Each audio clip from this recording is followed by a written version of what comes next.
बच्चों, मैं आपका हिंदी टीचर अतुल द्विवेदी आपकी पाठ्य पुस्तक के पाठ 5 आज वाक्य के प्रश्न और उत्तर आपको बताने चल रहा हूं। तो बच्चों, वाक्य का पाठ हमने अच्छे से पढ़ा था।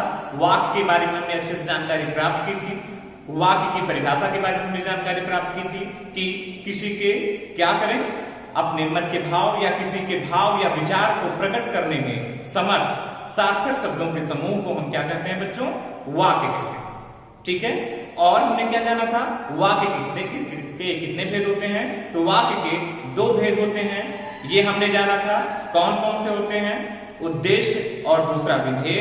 हमने इनके बारे में जानकारी प्राप्त की थी। हमने जानकारी प्राप्त की थी कि उद्देश्य किसे कहते हैं और विधेय किसे कहते हैं।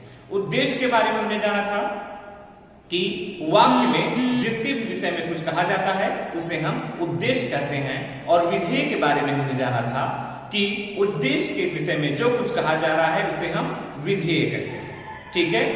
इनके उदाहरण भी हमने देखे थे और देख करके अच्छे से हमने इन्हें समझा था। अब आइए हम क्या करें, इसी पाठ से संबंधित कुछ प्रश्न दिए गए हैं, उन प्रश्नों को हम देखेंगे और उनके उत्तर जानने का प्रयास करेंगे। ठीक है बच्चों, तो आइए प्रश्न देखें और उनके कुछ उत्तर जो भी हैं उनको हम देखने का और हल करने का या उनके उत्तर देने का हम प्रयास करें। तो पहला हमारा प्रश्न है कि वाक्य किसे कहते हैं। ठीक है। क्या है बच्चों? वाक्य किसे कहते हैं? तो आप सब जानते ही हैं कि क्या कि किसी के मन, पहला प्रश्न आपने देखी है कि वाक्य किसे कहते हैं। क्या है? वाक्य किसे कहते हैं? तो किसी के भाव या विचार को पूरी तरह से प्रकट करने वाले सार्थक शब्दों के समूह को क्या कहते हैं बच्चों? वाक्य कहते हैं। क्या कहते हैं? वाक्य कहते हैं। किसी के विचार जो भी हैं, किसी के मन के विचार या भाव जो कुछ भी हैं, ठीक है, उनको प्रकट करने वाले जो भी सार्थक शब्दों का समूह है उसे हम क्या कहते हैं बच्चों? वाक्य कहते हैं। तो यह इसका उत्तर हो जाएगा। क्या हो जाएगा? इसका, इस प्रश्न का उत्तर हो जाएगा। दूसरा प्रश्न है हमारा, वाक्य के कितने अंग होते हैं? वाक्य के कितने अंग होते हैं? यह प्रश्न है, वाक्य के कितने अंग होते हैं? तो आप सबने पढ़ा था कि वाक्य के कितने? 2 अंग होते हैं। कितने अंग होते हैं बच्चों? 2 अंग होते हैं। पहला उद्देश्य और दूसरा विधेय। क्या है बच्चों? पहला उद्देश्य और दूसरा विधेय। अब इसके उपरांत तीसरा गैर जो आपका प्रश्न है वह यह है कि उद्देश्य किसे कहते हैं। क्या है बच्चों? उद्देश्य किसे कहते हैं? तो आप सबने उद्देश्य के बारे में जानकारी प्राप्त ही की थी। क्या प्राप्त की थी? कि वाक्य में कोई वाक्य दिया गया है, उस वाक्य में जिसके विषय में कुछ कहा जा रहा है, जिसके विषय में बात कही जा रही है, ठीक है, वह वाक्य जिसके विषय में हो, ठीक है, उसे हम क्या कहेंगे? उसे हम उद्देश्य कहेंगे। क्या कहेंगे बच्चों? उद्देश्य कहेंगे। उदाहरण यहां पे नहीं पूछा है इस प्रश्न में, लेकिन फिर भी मैं आपको बता दे रहा हूं, ठीक है, कि जैसे क्या है, श्याम खाना खाता है। तो चूंकि इसके यहां इस वाक्य में यह वाक्य है, ठीक है, क्यों वाक्य है? क्योंकि यह किसी के मन के भाव या विचार को पूरी तरह से प्रकट कर पाने में सक्षम है, या सार्थक शब्दों का जो समूह है, ठीक है, यह किसी के भाव या विचार को पूरी तरह से प्रकट कर पा रहा है। ठीक है, हमारे मन के भाव या विचार को पूरी तरह से प्रकट कर पा रहा है, अतः यह वाक्य हुआ। अब इस वाक्य में हम क्या देख रहे हैं? इस वाक्य में हम ये देखते हैं कि जिसके विषय में चूंकि जो कुछ कहा जा रहा है वाक्य में, उसे हम उद्देश्य कहते हैं। तो यहाँ पे श्याम के विषय में चूंकि कुछ कहा जा रहा है, अतः श्याम क्या हो जाएगा बच्चों? श्याम उद्देश्य हो जाएगा। ठीक है। अब आते हैं घ देखते हैं। प्रश्न घ है, क्या विधेय किसे कहते हैं? क्या कहते हैं बच्चों? विधेय किसे कहते हैं? आखिर विधेय क्या है? विधेय वाक्य का, जो वाक्य के 2 भेद हमने बताए थे। कितने भेद बच्चों? वाक्य के 2 भेद जो हमने बताए थे, पहला उद्देश्य और दूसरा विधेय। इसमें पहला उद्देश्य हो गया और दूसरा वाक्य का दूसरा भेद है विधेय। यही है कि ये किसे कहते हैं, आखिर विधेय किसे कहते हैं। तो हम यह देखते हैं कि उद्देश्य में, मतलब जो भी वाक्य है, वाक्य में उद्देश्य के विषय में जो कुछ कहा जाता है उसे हम क्या कहते हैं? उसे हम विधेय कहते हैं। क्या कहते हैं बच्चों? विधेय कहते हैं। वाक्य किसे कहते हैं? वाक्य के बारे में आपने अच्छे से जानकारी प्राप्त की थी कि अपने मन के भाव या विचार को पूरी तरह से प्रकट कर पाने में सक्षम सार्थक शब्दों के समूह को हम वाक्य कहते हैं। ठीक है, ये वाक्य हो गया था। वाक्य के दो भेद बताए गए थे, पहला उद्देश्य और दूसरा विधेय। उद्देश्य के बारे में आपने जानकारी प्राप्त की थी कि वाक्य में जिसके विषय में कुछ कहा जाता है उसे हम उद्देश्य कहते हैं। दूसरा हो गया विधेय, वाक्य में उद्देश्य के विषय में जो कुछ कहा जाता है उसे हम क्या कहते हैं बच्चों? उसे हम विधेय कहते हैं। क्या कहते हैं? विधेय कहते हैं। अब आइए प्रश्न के दूसरे प्रारूप पे चलें। तो प्रश्न का दूसरा प्रारूप है, दिए गए वाक्यों में से उद्देश्य करके, उद्देश्य क्या करना है? अलग करके हमें लिखना है। मतलब यहाँ पे वाक्य दिए गए हैं इस तरह से। ठीक है, अब इन्हें क्या है, ये वाक्य इतने दिए गए हैं, इन वाक्यों में से उद्देश्य हमें अलग करके लिखना है। ठीक है बच्चों, तो आइए हम पहले वाक्य की तरफ चलते हैं। पहला वाक्य है हमारा क्या है? अध्यापिका लिखती है। क्या है बच्चों? अध्यापिका लिखती है। तो यहां पे हम यह देखते हैं उद्देश्य की परिभाषा ही यही है। क्या है उद्देश्य की परिभाषा बच्चों? कि वाक्य में जिसके विषय में कुछ कहा जाता है उसे हम क्या कहते हैं? उसे हम उद्देश्य कहते हैं। तो ये वाक्य है और इस वाक्य में अध्यापिका के विषय में चूंकि कहा जा रहा है कि अध्यापिका लिखती है, अतः अध्यापिका उद्देश्य होगा। ठीक है बच्चों, इस वाक्य में अध्यापिका जो शब्द है यह उद्देश्य होगा। ठीक है, अब आइए ख पे चलते हैं। ख पे क्या है? टोपी सिर पर है। क्या है बच्चों? टोपी सिर पर है।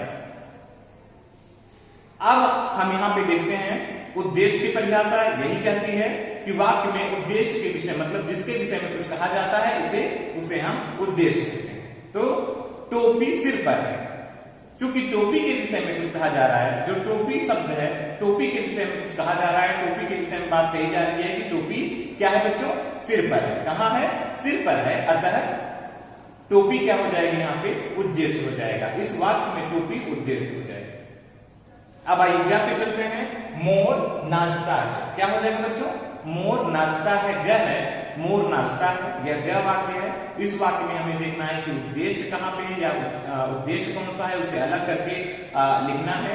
तो उद्देश्य यहां पे हम देखते हैं कि वाक्य में जिसके विषय में कुछ कहा जाता है उसे हम उद्देश्य कहते हैं। अतः मोर नाचता है, ये वाक्य है। तो मोर के विषय में चूंकि कहा जाता है कि वह नाचता है, मोर नाचता है, अतः मोर क्या हो जाएगा बच्चों? मोर उद्देश्य हो जाएगा। क्या हो जाएगा?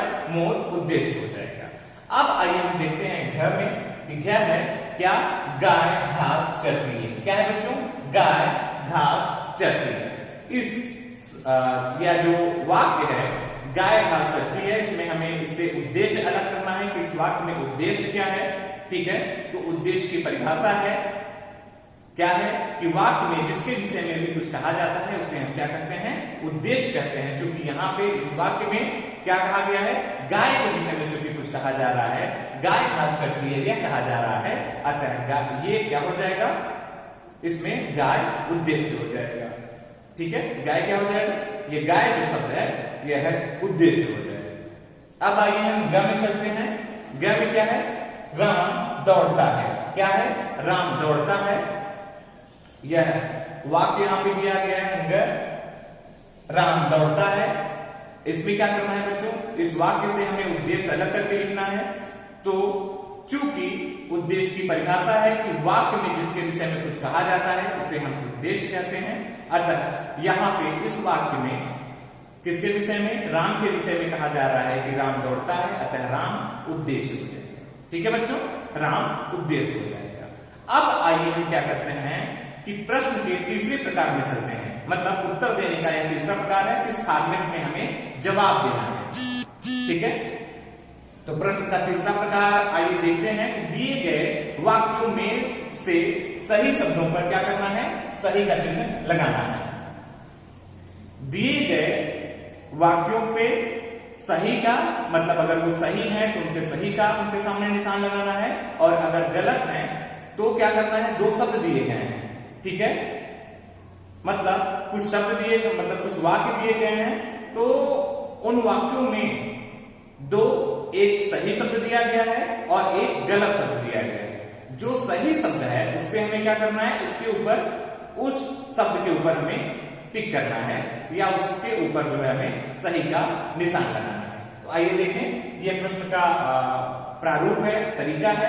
इस पे क्या है, क्या दिया गया है कि वाक्य के 2/4 अंग होते हैं। ठीक है, क्या दिया गया है कि वाक्य के क्या है, वाक्य के 2 अथवा 4 अंग होते हैं। तो आप सबको पता है कि वाक्य के कितने अंग होते हैं बच्चों, वाक्य के 2 अंग होते हैं। कितने, वाक्य के 2 अंग होते हैं, पहला उद्देश्य और दूसरा विधेय। तो हम क्या लगाएंगे, 2 पे टिक करेंगे। ठीक है, वाक्य के कितने अंग होते हैं, वाक्य के 2 अंग होते हैं, 2 पे हम सही का चिन्ह लगाएंगे। क्या है यहां पे, क्या है, सार्थक शब्दों के, क्या है, सार्थक शब्दों का समूह शब्द वाक्य कहलाता है। क्या है बच्चों, सार्थक शब्दों का जो समूह है, सार्थक शब्दों का समूह शब्द अथवा वाक्य कहलाता है। मतलब इसमें से ये कहा गया है कि सार्थक शब्दों का समूह क्या कहलाता है, क्या कहलाता है बच्चों, सार्थक शब्दों का जो समूह है उसे हम वाक्य कहते हैं। ठीक है, वर्णों के क्रम से चूंकि शब्द बनते हैं और सार्थक शब्दों के समूह से वाक्य बनते हैं, तो यहाँ पे दिया गया ही है कि सार्थक शब्दों के समूह को क्या कहेंगे बच्चों, इसलिए हम वाक्य कहेंगे। तो हम वाक्य पे सही का निशान लगाएंगे। ठीक है, क्या करेंगे, वाक्य पे सही का निशान लगाएंगे। अब आइए हम गप चलते हैं, कर्ता के विषय में। क्या है बच्चों, कर्ता के विषय में कही गई बात को, क्या, कर्ता के विषय में कही गई बात को विधेय अथवा उद्देश्य कहते हैं।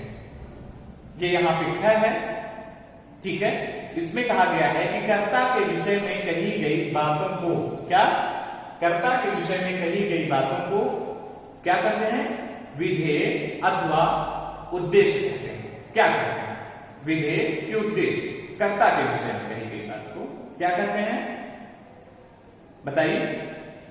आप सब जानते ही हैं कि यहाँ पे उद्देश्य और विधेय 2 दिए गए हैं। तो पहले हम जैसे उद्देश्य की परिभाषा अगर हम देखें तो हमें पहचान हो जाएगी कि उद्देश्य किसे कहते हैं। तो वाक्य में जिसके विषय में भी कुछ बात कही जा रही है, क्या, जिसके विषय में भी कुछ बात कही जा रही है उसे हम क्या कहते हैं बच्चों, उसे हम उद्देश्य कहते हैं। क्या कहते हैं, उद्देश्य कहते हैं। वही विधेय क्या है, विधेय किसे कहते हैं, तो वाक्य में कर्ता के विषय में जो भी बात कही जा रही है उसे हम विधेय कहते हैं। ठीक है, या उद्देश्य के विषय में जो भी बात कही जा रही है उसे हम विधेय कहते हैं। तो चूंकि उद्देश्य ही कर्ता होता है और कर्ता ही उद्देश्य होता है, अतः यहाँ पे दिया गया है कि कर्ता के विषय में अगर कही गई बातों को हम क्या कहेंगे बच्चों, विधेय कहेंगे। तो विधेय पे हम सही का निशान लगाएंगे कि विधेय कहेंगे। कर्ता के विषय में कही गई बातों को हम विधेय कहते हैं। ठीक है, जैसे हमने पढ़ा था कि श्याम जो है वह खाना खाता है, तो चूंकि श्याम करता है और श्याम उद्देश्य भी है, जिसके विषय में कुछ बात कही जा रही है उसे हम उद्देश्य कहते हैं। उद्देश्य ही कर्ता होता है, क्योंकि कार्य करने वाला ही क्या होगा, उद्देश्य होगा, अतः उद्देश्य कर्ता हो जाएगा। तो कर्ता के बारे में जो बात कही जा रही है कि श्याम खाना खाता है, गाना गाता है, खेलता है, कुछ भी है, जो भी वह कर रहा है, मतलब कर्ता के विषय में जो भी बात कही जा रही है उसे हम क्या कहेंगे, विधेय कहेंगे। तो यहाँ पे भी दिया गया है कि कर्ता के विषय में जो भी बातें कही जाती हैं उन्हें हम क्या कहते हैं बच्चों, उन्हें हम विधेय कहते हैं। अब यहाँ पे आगे देखते हैं कि प्रश्न पूछने का यहाँ पे चौथा प्रकार दिया गया है। चौथा प्रकार है दिए गए वाक्यों में से, क्या, दिए गए वाक्यों में से विधेय क्या करना है, विधेय अलग करके लिखना है। मतलब अभी तक हमने यह देखा था कि कुछ वाक्य दिए गए थे, उनमें से क्या करना था, हमें उद्देश्य अलग करके लिखना था। अब हमें क्या करना है बच्चों, इस प्रश्न के प्रकार में, यह प्रश्न यह कह रहा है, या प्रश्न का यह प्रकार है कि यहाँ पे दिए गए जो वाक्य हैं उनमें से हमें विधेय अलग करना है। अभी तक शब्द अलग करना था, तो उद्देश्य अलग करना था, अब हमें विधेय अलग करना है। तो पहले हम सबसे पहले इस चीज को करने के लिए, इस प्रश्न को हल करने के लिए हमें क्या याद रखना चाहिए, विधेय की परिभाषा। विधेय की परिभाषा क्या कहती है बच्चों, कि वाक्य में उद्देश्य के विषय में जो कुछ कहा जाता है उसे हम विधेय कहते हैं। मतलब कर्ता के विषय में जो कुछ भी बात कही जा रही है उसे क्या कहते हैं बच्चों, उसे हम विधेय कहते हैं। तो आइए देखें। सिर्फ यहाँ पे मैं आपको दो जो प्रश्न हैं इसके दो कराऊंगा, बाकी 3 आप अपने से करने का प्रयास कीजिएगा, ठीक है। तो पहला क्या है, माली पानी डालता है। क्या करता है, क्या है, माली पानी डालता है। इस वाक्य में से हमें विधेय अलग करके लिखना है, ठीक है। तो विधेय की परिभाषा है कि क्या, वाक्य में उद्देश्य के विषय में यानी कि कर्ता के विषय में जो कुछ बात कही जाती है उसे हम क्या कहते हैं, विधेय कहते हैं। और उद्देश्य क्या है, वाक्य में जिसके विषय में कुछ बात कही जाती है उसे विधेय कहते हैं। तो चूंकि माली के विषय में बात कही जा रही है कि माली जो है वह पानी डालता है, अतः क्या है, माली पानी डालता है, ठीक है। तो माली उद्देश्य हो गया, और उद्देश्य के विषय में जो कुछ बात कही जा रही है, क्योंकि पानी डालता है यह कहा जा रहा है उद्देश्य के विषय में, अतः पानी डालता है उद्देश्य हो जाए, विधेय हो जाएगा, ठीक है बच्चों। आइए ख पे चलते हैं। ख हमारा है, क्या है, ख है बतख तैर रही है। क्या है बच्चों, बतख तैर रही है। अब हम देखते हैं कि यह बतख जो तैर रही है, बतख क्या है, बतख तैर रही है वाक्य है, और वाक्य में हम यह देखते हैं कि उद्देश्य क्या है, उद्देश्य वाक्य में जिसके विषय में कुछ बात कही जाती है उसे उद्देश्य कहते हैं, और उद्देश्य के विषय में वाक्य में जो कहा जाए उसे विधेय कहते हैं। तो यहाँ पे उद्देश्य हो गया बतख, और बतख के विषय में जो बात कही जा रही है कि बतख पानी में तैर रही है, तो तैर रही है ये क्या हो जाएगा बच्चों, विधेय हो जाएगा। बस मैं आपको यही तक ही बताऊंगा, और आप घ जो है यह आप स्वयं से करने का प्रयास कीजिएगा। आप वीडियो देखिएगा, समझिएगा, पढ़िएगा, और फिर आप इसे 3 अपने से करने का प्रयास कीजिएगा, ठीक है बच्चों। धन्यवाद।